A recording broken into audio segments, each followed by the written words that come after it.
I wasn't trying to make sure that it resonated with a certain person, if that makes sense. I was It does. largely not worried about whether it did or didn't resonate with anyone.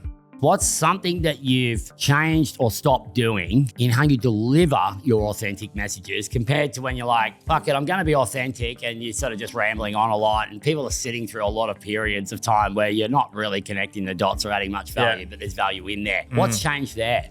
That's a really good question. I think just even more so like letting go of even more fucks about like how it's perceived, I think. And so with the authentic side, I think, well, we won't call it fear, but whatever it may be, whether it's about people's judgment or opinions, whatever, it kind of creeps back in from time to time. And so for me, it was more so like the authenticity being in a way where I wasn't trying to make sure that it resonated with a certain person, if that makes sense. I was largely not worried about whether it did or didn't resonate with anyone. Like it would resonate with the people it was meant to resonate with. And that was a massive level of kind of like surrender and just letting go, essentially, of going like the right people will be here if I'm just leaning into the authenticity. And with that means that there's going to be people that aren't right. And that was probably the thing that I needed to let go of not wanting to make sure that like, oh, we'll make this content, this might really resonate with this type of person, but how's it going to make this type of person feel? And I was like, who gives a fuck? Like just, I really needed to lean into that because again, like I said, whether it be the business that comes in from that, whether it be the relationships you build, they're the ones that are meant to be there.